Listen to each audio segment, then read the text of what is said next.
Tropical fish for the aquarium and pet trade. Okay, this is one more option to think about. It's out there. In Florida, the amount of sales in tropical fish far outweighs the amount of sales in food fish. Okay, so in our state, tropical fish sales in aquaculture and tropical fish is higher than food fish. Why? Because there's money in it. People go where the money is.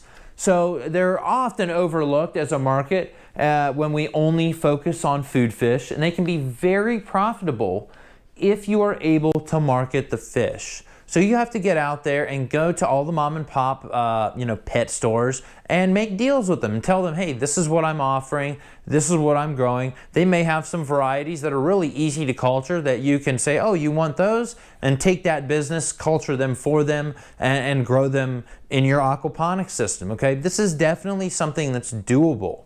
The other side of this would be to grow something that's more of a niche market, like for a large aquarium keepers. And an example of this is Siphotilapia frontosa, okay? So this is a relative of the tilapia. And you can see very similar body structure. He's got this big lobe on the front of his head. And that's a frontosa. Well, as these get large, and people that keep maybe 125, 250 gallon freshwater aquarium, these fish can go for $100 to $400 each, okay, for each fish. It's a cichlid. They grow a little slower than tilapia, so this is more of a long-term investment. But it's an example to show you how many fish do you have to sell to make $200 when maybe this one fish could make you $200. Explore those other niche markets, even in the aquarium and pet trade, to see what's in demand for a high dollar and what it takes to culture it. Many cichlids are very easy to culture, and it's something you can do. They prefer warm water, and that's what you're going to want in an aquaponics system. So throwing that out there is just another option to keep in mind. So let's move to something a little more interesting, and that's the Microbrachium rosenbergi. Okay, this is the giant Malaysian freshwater prawn. These are huge shrimp. Now in Asia, around the world, shrimp are called prawn. So let's get that confusion out of the way right now. You can just replace that word with shrimp, but they're very similar creatures, okay? And that's what we would call them here in the US. These are cultured in warm waters, 80 to 90 degrees Fahrenheit, which is 27 to 32 Celsius for grow out. You grow these up and you get 10 to 12 shrimp per pound. That's how big these shrimp are. Growing period of 6 to 9 months. Many times you'll stock at a heavier density, start harvesting selectively at 6 months, and then continue harvesting until at 9 months you harvest the rest of the individuals. So harvest the biggest individuals at 6 months because they're highly cannibalistic and they're going to go around and eat everybody else. By doing this, we can actually get more product out of the same water because we're culling them down and allowing the remaining individuals to grow up to a satisfactory size. They're typically raised in ponds because of space requirements, okay? They don't swim throughout the water column. They just swim, on a flat surface. So just the bottom of the tank. And they're highly competitive and they will kill each other. So this is why you don't usually see these raised in, say, a recirculating aquaculture environment, something like that, unless you're doing brood stock to raise the fry to stock out into ponds. And then you keep them at low densities.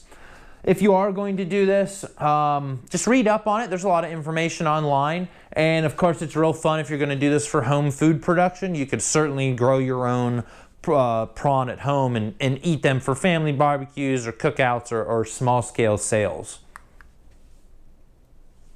And here's a picture of some freshly harvested prawn sitting on ice in a Malaysian marketplace. To give you an idea, it's a beautiful looking product, and they are big. They are, if you look up pictures, you can see people holding them, but you can see some this big. I mean, it's the biggest shrimp you've ever seen in your life. And that's why we culture them. Another crustacean species you might be interested in is the Australian red claw crayfish. These are commonly cultured from 75 to 85 degrees Fahrenheit, which is also 24 to 30 degrees Celsius for grow out period. That's going to slightly change depending on what stage of life they're in. They come out to about 6 crayfish to the pound, where larger individuals can get up to a quarter pound each. So these are huge crayfish. They look like little freshwater lobsters. That's basically how people refer to them. It takes 4 months to 1 year for a grow out period. So you could grow them out longer, sure, and you could grow a monster, but typical culture is 4 months to a year. These are typically raised in quarter-acre to 2-acre ponds. For the same reason, they're very cannibalistic and don't do well in high densities in a, say, a recirculating aquaculture system. But they can be a fun addition to your system. It's just hard to make any profit on them at that scale because you can only get so many in the space. Whereas with fish, we get the entire water column filled up. With these, you'd be, you would really prefer to have a really large square footage floor footprint and shallow depth if we could get the water hydraulics to work right and still remove the wastes. So again, read up if you wanted to do this. Something hard with these is bringing them to market. Okay, so I've talked to our Florida State Fish and Game, and she said that one of the main problems with people that obtain a license, because you need an invasive species license to grow this product, is selling it. This is commonly sold live and cooked live in a restaurant. Well, you're not allowed to sell these live unless they have an invasive species permit as well, which restaurants won't have that. So you have to kill the product and ice it, where, like a lobster, you don't usually ice a lobster down and then throw it in a pot to cook it. You toss them in there alive. So this is, it becomes a difficulty in actually selling that product, and another hurdle you're going to have to jump. And this is a picture from Stick Fins Farms, who's a producer of Australian red claw broodstock and larvae here in Florida. Now, I honestly am not sure if they're still in business. They have a bunch of pictures out there, and they were for a long time, but you'd have to look them up. You can also buy these and the Microbrachium rosenbergi from Miami Aquaculture. That's the name of it. I believe it's Dan Spots at Miami Aquaculture. Google them and you will get his website, and he sells them readily around the country as well. But take a look at the size of this. This is a 12-inch ruler, and this guy is long. It's a huge crustacean. So he's not as big as the picture here, but that's why the ruler is for reference. Biggest freshwater lobster-esque crustacean that you're primarily going to see aquacultured, okay? Lastly here under warm water, freshwater shrimp, okay? P. vannamei is a very widely aquacultured shrimp, Pacific shrimp that you probably eat every day when you eat shrimp and buy from the grocery store. They're cultured at 77 to 86 degrees Fahrenheit, or 25 to 30 Celsius. And this represents over 90% of the shrimp culture in the Western Hemisphere is P. vannamei, okay? This is the species that is aquacultured and eaten and you see in the supermarket every day. It's fed a crumble similar to a juvenile fish, but still an aquaculture feed. You throw it out and you feed them and they eat it. They can be raised in tanks, though they're typically raised in raceways or ponds. So that's how you usually see shrimp culture, large bodies of water and a lot of aeration to keep them floating and in movement in the water column. You don't want all the shrimp just sitting down on the ground. You want them to be able to move around and actually eat detritus and other suspended particulates in that water column. So I would definitely, buy a book on raising and aquaculturing P. vannamei if that's something you're thinking about doing, and do some research online. There's a lot of free information out there specifically to aquaculturing this organism. It is highly researched and done all over the world, and there's a lot of information out there. This is definitely a possibility, but like anything else, we have to run the numbers and research more before choosing this species as what we want to culture. Just to give you an idea, there are shrimp aquaculture facilities in South Florida, in Las Vegas, in California, and in a lot of different states that are pumping out high volumes of aquaculture shrimp. So be aware of that, and be aware that this is possibly something you could consider for your facility. And here's a picture of a nice adult Vaname. Okay, now we're going to move over to cold water fish species. All right, we're going to start out with one of probably the most popular cold water aquaculture species that you'll see next to salmon is trout. All right, many varieties of the species are aquacultured, whether that's for to be harvested for food fish for public sales, or aquaculture to be stocked back in the wild for sport fishing. Some are more popular in local markets than others and are favored for their clean appearance, taste, and rarity. So when you go to pick a variety of trout that you want to grow, research the market. Go out, see what's being sold on local restaurant menus, talk to local chefs, go to your high-end grocers and see where is the demand, what do people want to buy, and then see how hard it is to actually penetrate that market. Trout require clean water conditions as they naturally live in streams. Okay, you do get some lake trout, but bear with me here. You're usually going to see fast, high oxygenated, cool water in association with trout in the wild. And that's really what you want to recreate in an aquacultured setting. Temperatures between 45 degrees Fahrenheit and 70 degrees Fahrenheit must be maintained. So you may be able to go a little bit on each way there, but these are the temperatures we're really looking at to aquaculture our species within. So they can be grown in dense, very dense populations if properly engineered, okay? So if we engineer the system for the density we want to achieve, they can certainly do that. And there's a lot of literature out there specifically on trout aquaculture if this is what you're choosing for your operation. There's a beautiful picture of a rainbow trout. I'd like to have one of these guys in an aquarium. I mean, it's just a good looking fish. Okay, and then we've got some larger trout here. I believe this was in an old Bell aquaculture facility, and you can see they've got a nice viewing portal through the sidewall of the tank so that they can keep an eye on the fish stock and recognize if there's any kind of problems that occur. Very important on a 35-foot diameter, 10-foot deep tank to be able to observe the fish stock inside without scuba equipment. So we'll move on to salmon. Now salmon aren't I'd say as aquacultured to maturity in recirculating aquaculture systems. They're not as highly aquacultured that way, but very common to aquaculture smolt, which are juvenile salmon, before they stock them out in the grow-out pens out in the ocean, okay? So there's several species. Coho is a very popular species of aquacultured salmon. They're favored for high selling price, fast growth rate, so extremely fast growth rate on salmon, and the ability to be grown densely in a properly engineered system.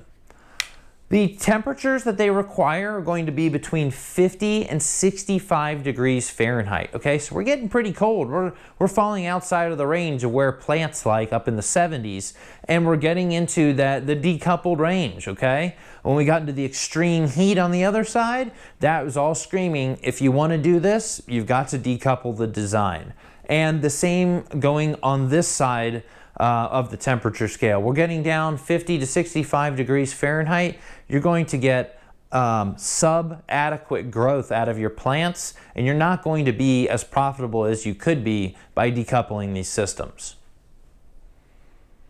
Salmon require extremely good water quality. Okay, that's to be expected. Same as trout, they're right there, really clean water quality standards. And there's a lot of information specifically on aquaculturing salmon if that's the fish that you choose for your operation. Okay, and you can see this beautiful tank of salmon here. You can see the nice vortex. You see a little bit of a swirl in the middle there because of the vortex there created from the bottom drain in the tank. This is a nice, highly stocked, pure oxygen salmon tank, recirculating aquaculture tank. And it's really beautiful. And again, that kind of water clarity is what they want and what you're going to have to provide for this type of species. There's a close-up of some salmon swimming there nice and uniformly. You can see how they're all stacked there. I mean, you don't get a picture like that without proper engineered water flows in that culture vessel. And that's a great picture. Okay, let's move to Arctic char. This is another very popular option and is growing in aquaculture. This is a high dollar fish, goes for an extremely high selling price, and the market is such that there is not going to be an overabundance of char to where they don't want to buy your product. The product, as far as I have been told and have researched, will always be able to be sold. It's favored for very high selling price, very fast growth rate, and the ability to be grown densely in, again, a properly engineered system. They require temperatures of 40 to 55 degrees Fahrenheit. Okay, they don't call them Arctic char for nothing. They need cold water. They require extremely good water quality. At 1 year, they're about 100 grams. So it takes them about a year to get to 100 grams. And that is typically when you would either have a hatchery where you grew them to that size, then stock them into your grow out facility, or you would buy if you're growing yellow perch. They have reasonable grow out times. They are unique, so a lot of uniqueness and good flavor, but they don't have a lot of exposure. So not everywhere in the country is going to pay you the price it's going to cost you to produce these things and make money.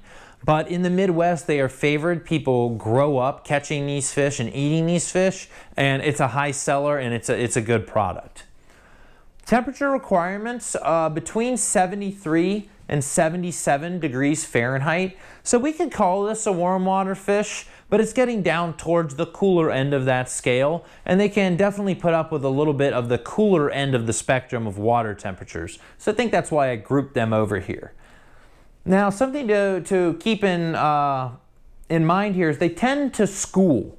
So in growing in high densities, they may mess up your water distribution a little bit if they start to school within your tank. And this is going to take you taking measures of maybe inserting a couple more nozzles pointed in different areas where you get settling to keep the rotation optimum to remove those solids. So this is just, unfortunately, the nature of the beast when growing these fish, or any fish that tends to school into tight balls. They can form basically such a mass that it does disrupt the water flow and rotational velocity in the tank. Just something to keep in mind. Acquiring fingerlings for the species can be problematic. There's a very unique set of steps that has to be done to aquaculture fingerlings to actually produce these in a controlled environment, and it's not done on a wide scale. I believe the process is actually patented. So you're going to have to, in advance, find fingerling supplier for this, or don't even bother choosing the species. And here's a nice picture of 2 yellow perch. So the conclusion here, okay, is that there are many varieties of fish that you can culture in your aquaponics system.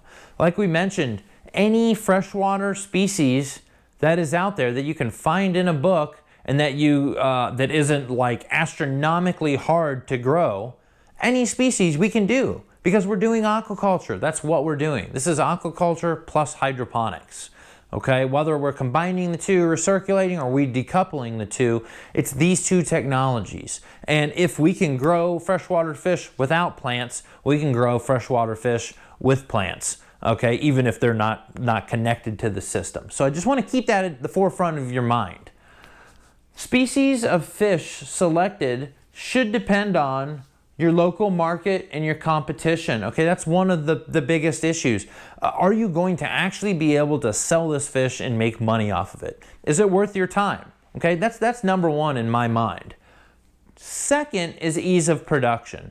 Now that we know we can sell this, how hard is it to actually grow the species? Is it going to keep you up every night because there's constant outbreaks of disease or this or that because you're not, maybe you're not going to provide optimum water conditions with the equipment you've chosen? You know, as you know, there's so many factors. And a harder species like Arctic char is going to keep you up more at night because of the tight requirements that they require. But with any of those risks comes reward because they have a higher selling price and you can make good money off of those fish. System engineering and experience. Okay, if you're brand new and you've never grown anything, don't go out and pick the hardest fish to aquaculture that, you know, even research papers are telling you they've had difficulties growing. Don't choose that fish. Choose something that's going to give you success and build off of that success.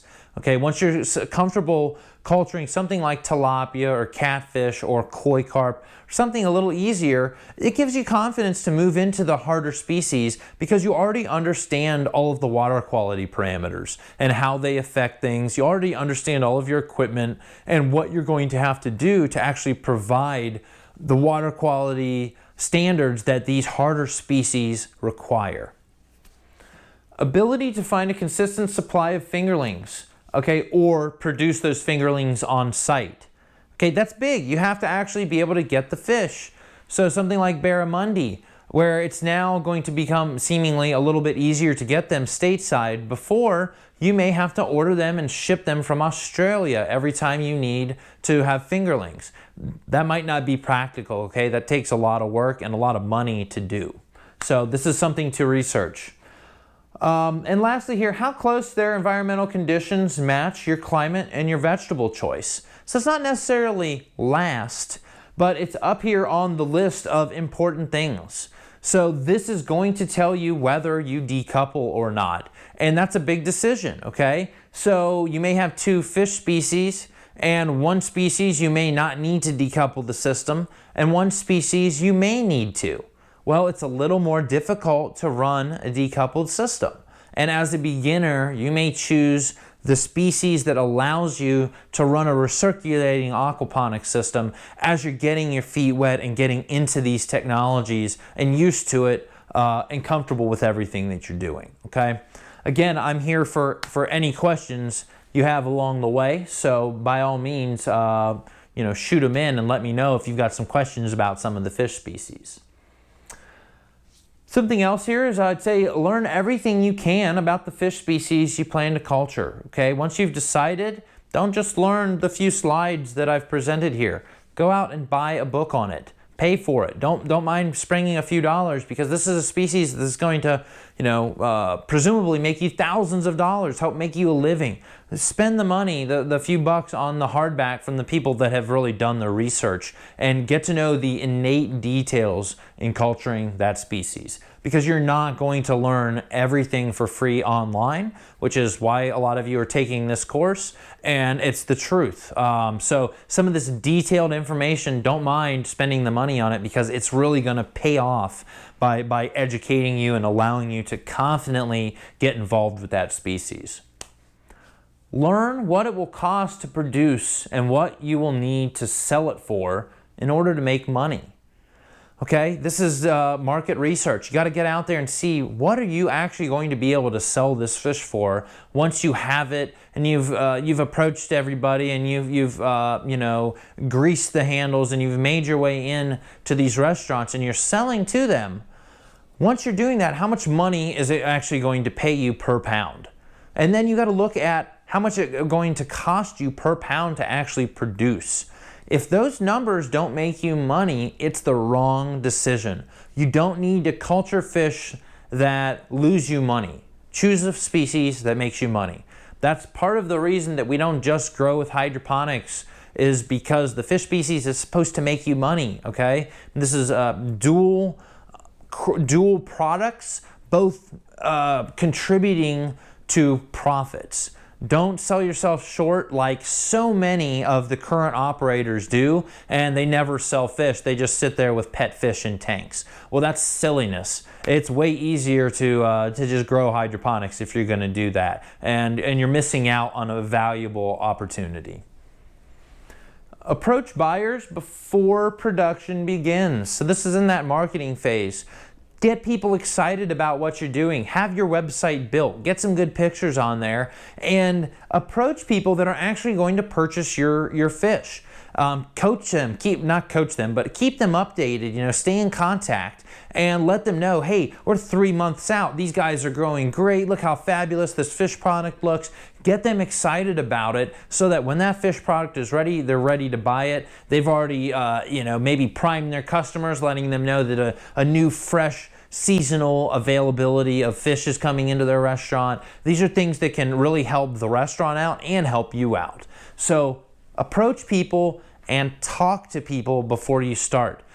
If you don't like talking to people, I will mention it again, pay somebody to go talk to people, because you've got to get out there and get the word out, or you're just going to be some guy growing fish in the country. No one's going to care about your product. We have to make them care and get them interested and get them as excited about this as all of us are. Obtain contracts up front would be optimal. So if you can do that, and you can in larger operations, try to. Get somebody to sign papers saying, hey, we're going to buy 1,000 pounds a week of, you know, tilapia or salmon or whatever you're growing. We're going to commit to buying this from you at X amount of price starting on this date. You're committed to, and you could be liable if you can't produce what you're telling them you can produce. But as long as you're true on your side, this can be a great thing, and you can have your product pre-sold. Primarily, this is going to come for larger scale producers that are really producing large volumes, consistent volumes, and those are when you're going to be able to get contracts in place. But if you can, do it. This is going to help you. Okay, and that's going to wrap up this session on aquaponic fish selection. By all means, if there's any questions at all, contact me, shoot me an email at ryan@collegeofaquaponics.com, and I will be sure to answer that questions in our weekly question and answer session. I really hope you got some valuable information out of this session, and I will see you during our next one. Thank you.